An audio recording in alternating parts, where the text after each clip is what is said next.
Secret doctrine volume 1 HP Blavatsky వ్రాశారు. తెలుగు అనువాదం master RK గారు. ఈ ప్రపంచంలో శుక్లగతి, కృష్ణగతి అనే రెండు శాశ్వత మార్గాలు కలవు. వాటిలో మొదటి దాని వలన పునర్జన్మ రాహిత్యము, రెండవ దాని వలన పునర్జన్మ కలుగుతుంది. పైన వాడిన అగ్నిజ్యోతి అహం, శుక్లపక్షం, స్మోక్, రాత్రి మొదలగునవి విశ్వస్థాయి మానసిక శక్తులతో సంబంధం కలవి. శంకరాచార్యుల ప్రకారం అగ్ని అనేది కాలాధిష్టాన దేవత. పితరులు లేక చంద్రదేవతలు, ల్యూనార్ గాడ్స్ మన పూర్వీకులు వీర భౌతిక శరీర నిర్మాణానికి తోడ్పడ్డారు. అగ్నిస్వత్తాస్ కుమారులు 7 రహస్య మహర్షులు, సూర్యాది దేవతలు, వీళ్ళని కూడా పితరులు అంటారు. వీరు లోపల వ్యక్తి ఇన్నర్ మ్యాన్ని నిర్మిస్తారు. వీరిని అగ్ని యొక్క పుత్రులు అని కూడా అంటారు.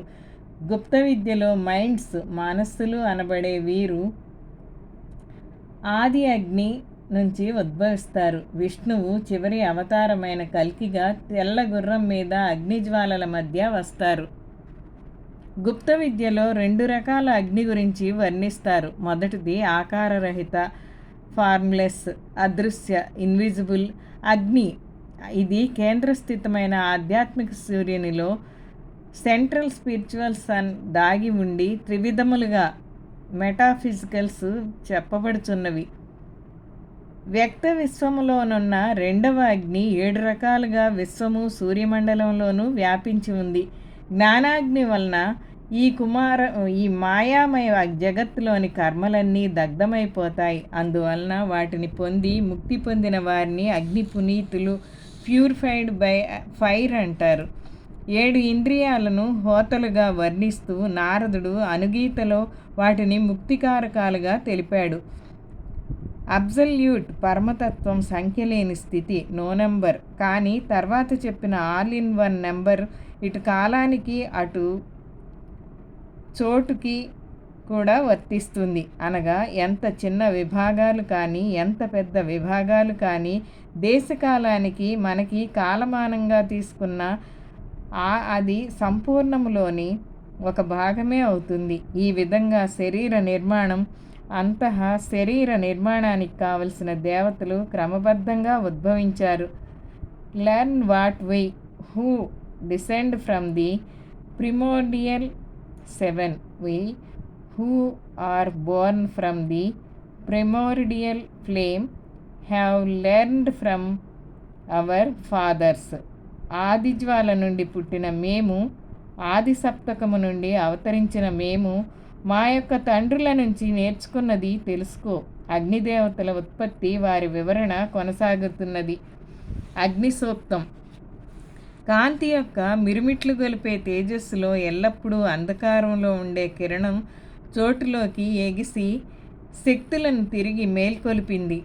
ధ్యాన చౌహాన్లు అండము నుంచి 1, 6 మరియు 5, తరువాత 3, 1, 4, 1, 5, 2, 7 మొత్తం అంతా ఇవే తత్వాలు. జ్వాలలు, భూతములు, నిర్మాణ కర్తలు, సంఖ్యలు, అరూప, రూప, శక్తి లేక దైవీ మానవుడు, మొత్తం దివ్య మానవుని నుంచి ఆకృతిలో, మెరుపులో దివ్య జంతువులు ఆవిర్భవించాయి.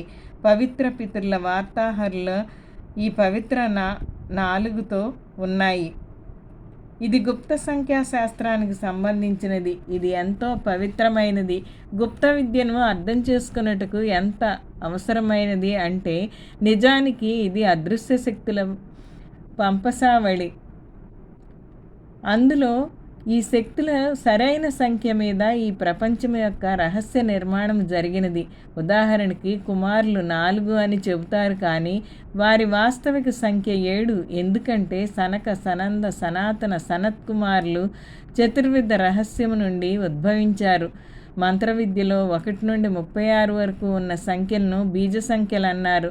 ఈ బీజ సంఖ్యలో 36 తత్వములు 14 శక్తుల మీద ఆధారపడి ఆ దేవీ శక్తులను స్థూల విశేషములో ప్రకటితం చేస్తాయి. సంఖ్యలలో 1, 9, 0, 7 చాలా ప్రముఖ పాత్ర వహిస్తాయి. ఏ విధంగా అయితే ఏకాక్షరి బీజమంత్రమునకు అనేక అర్థాలు ఉంటాయో ఈ సంఖ్యా బీజములు కూడా అనేక అర్థములు కలిగినవి. ఈ అంకబీజములు ప్రాకృతిక దైవీ శక్తులకు ప్రేరణ ఇస్తాయి.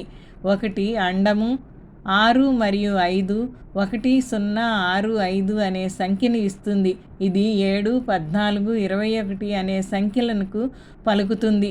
హిరణ్య గర్భము నుంచి లేక ప్రజాపతి నుండి 3 అనగా వైదిక త్రిమూర్తులు అగ్ని, వాయువు, సూర్యుడు 7 లేక 10గా మారతాయి. 3, 1, 4, 1, 5 వీటన్నింటినీ కలిపితే 2 × 7 3, 1, 4, 1, 5ని సూచిస్తుంది.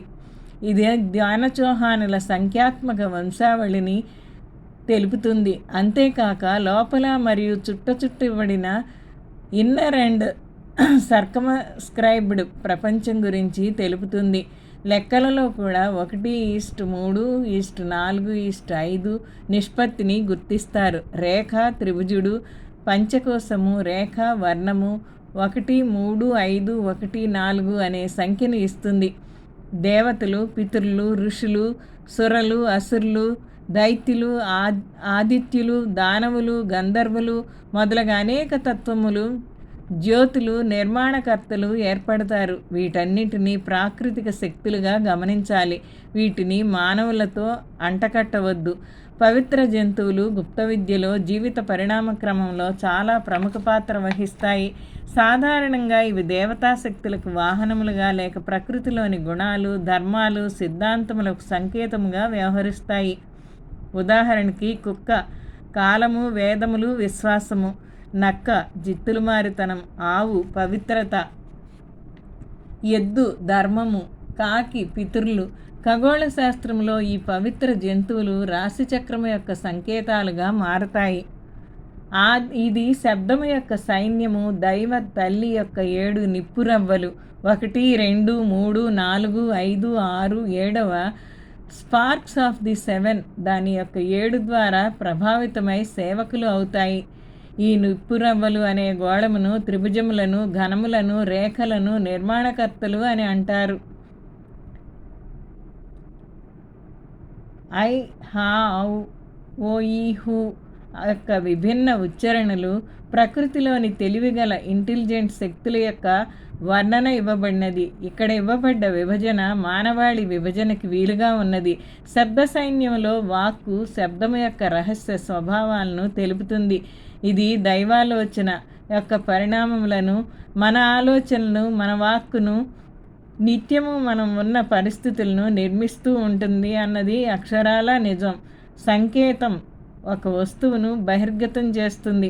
ఆ వస్తువు ఒక రహస్య శక్తి యొక్క సంకేతం. ఒక శబ్దము ఉచ్చరించినప్పుడు ఒక ఆలోచన మేల్కొనబడి వర్తమానంలోకి తీసుకుని రాబడుతుంది. మానవ వాక్కు ఆకర్షణ శక్తి రహస్య ప్రపంచంలో జరిగే ప్రతిదానికి మూలం.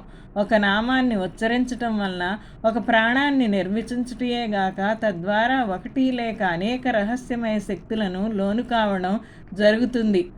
ప్రతి వ్యక్తి మాట అతనికి తెలియకుండానే వరముగానో శాపంగానో పరిణమిస్తుంది. ఈనాటి ఆలోచన శక్తుల మీద మన అజ్ఞానం, పదార్థం యొక్క స్వభావాలు తెలియకపోవటం వలన మనకు చాలా చిక్కులు వచ్చి పెడుతున్నాయి. మనస్సు, శ్వాస, వాక్కు 7 ఇంద్రియముల సంయోగము. ఇదే సప్తవిధములైన శబ్ద సైన్యములు. మనస్సు ఇంద్రియ భోగలాలసలో ఉంటుంది. కానీ ఆధ్యాత్మిక మనస్సు లేక వ్యక్తిగతము కానీ మనస్సు భౌతిక వ్యక్తి యొక్క ఇంద్రియములను లెక్కలోకి తీసుకోదు. ఆ తర్వాత సృష్టి నిర్మాణ క్రమంలో దైవీ శక్తులు ఏర్పడ్డాక, అనగా అరూప నుంచి మెల్లమెల్లగా స్వరూప స్థితి వైపు నిర్మాణ కార్యక్రమాలు మొదలవుతాయి. విశ్వంలో ధూళి 4 రహస్యమయ భూతములుగా 5వ భూతములో ఏర్పడ్డాయి. చుక్కలు, రేఖలు, త్రిభుజములు, ఘనములు, వృత్తములు, చివరిగా గోళకములు. ఎందుకు, ఎలా? ఇది ప్రకృతి సర్వత్రా తన అభివృద్ధికి జామితీయ రేఖలుగా చేస్తుంది. ఇది అనాదిలో ఉన్న నియమమే కాక ఈనాడు భౌతిక జగత్తుకు కూడా వర్తిస్తుంది.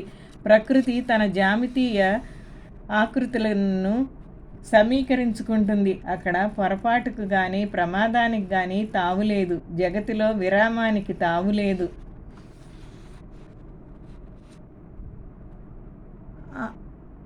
ఐహావో అన్నది చీకటి సీమలు లేనిది లేక అసంఖ్య నిదాన స్వభావాత్.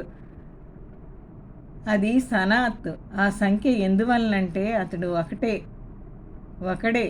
శబ్దము యొక్క ఉచ్చారణ స్వభావాత్. సంఖ్యలో అతనే ఒకటి. 9 కూడా. రూపరహిత వర్గము. ఈ 3 ఓలో ఉన్నాయి. పవిత్రమైన 4 మరియు 10 అరూప ప్రపంచములు. అప్పుడు పుత్రులు వస్తారు. 7 యోధులు. ఆ 1వది 8వది వదిలివేయబడుతుంది. అతని శ్వాస వెలుతురు ఇస్తుంది. దేవతలు, వారి బాధ్యతలు, వారి స్వభావము చర్చించబడుతున్నాయి. ఆది సనాత్ అనగా మొదటిది, సనాతనమైనది. దీనిని బ్రహ్మ యొక్క పశ్యంతి పదముగా భావించవచ్చు. స్వభావాత్ అనగా ప్రకృతిలో అన్ని రకములుగా మార్పు చెందగలిగే రహస్యమయ తత్వము. అభివ్యక్తి చెందినప్పుడు సంఖ్యలు తత్వములు అన్నీ కలిసి ఉన్నప్పుడు ఉన్న సర్వోచ్చ స్థితిలో ఒక సంఖ్య. ఓ అంతులేని వృత్తము, శూన్యము మిగతా 9 సంఖ్యల తర్వాత ఉన్నప్పుడే సంఖ్య అవుతుంది. అప్పుడు తన విలువను, శక్తిని వ్యక్తపరుస్తుంది. శబ్దము, వాక్కు, ఆత్మ యొక్క కలయికతో 9 అంకెలను, శూన్యములో 10ని, ఏదైతే సంపూర్ణ సృష్టిని తనలో ఇముడ్చుకుని ఉన్నదో అది తయారు చేస్తుంది. ఓ అన్ని మ్యాజిక్లకి చాలా శక్తివంతమైన స్వరూపం. పై వాక్యాలు చదువుతున్నప్పుడు శక్తుల అభివ్యక్తీకరణ ఎలా జరిగిందో తెలుపుతున్న వాక్యాలను గుర్తుంచుకోవాలి. వదిలివేయబడిన ఆ ఒకడు మన సౌరమండలపు సూర్యుడు. ఋగ్వేదంలో అతిథి లేక చీకటి లేక దేవతామూర్తుల నుంచి మన సృష్టిలోని సూర్యులు, గ్రహాల ఉత్పత్తి అయినాయని తెలుపుతుంది. దీనిని అక్కడ అలా వర్గీకరించారు. అదితి శరీరము నుంచి 8 పుత్రులు ఉద్భవించారు. ఆమె 7గురుతో దేవతల దగ్గరకు వచ్చింది. కానీ 8వ దానిని మార్తాండమును పారవేసింది. మార్తాండమన సూర్యుడు. ఆ 7 పుత్రులను ఆదిత్యులు అంటారు. జ్యోతిష్యం ప్రకారం 7 గ్రహాలలో ఈ సూర్యుడిని ఈ సంఖ్యలో నుంచి తీసివేస్తారు. ఈ 7 మానవులకు తమ నివాస స్థానములను చూపిస్తాయి, కానీ తర్వాత స్థాయిలో ఉన్న సాధకులకు దర్శనము ఇస్తాయి. పై వర్ణనలో 7 గ్రహములు సూర్యుని చుట్టూ తిరుగుతూ ఒక సమతా స్థితిలో ఏర్పడినప్పుడు జరిగే దివ్యశక్తుల ప్రభావాన్ని తెలిపారు. అప్పుడు 2వ 7 ఎవరైతే లిపికులో 3వ వలన ఏర్పడ్డారు. వదిలివేయబడ్డ పుత్రుడు ఒక్కటే, కానీ సన్స్ అనంతంగా ఉన్నారు. లిపికులు అనగా వ్రాసేవారు. వీరు కర్మాది దేవతలు. కర్మ ఫలితాలను న్యాయబద్ధంగా అందించే ప్రాకృతిక శక్తులు.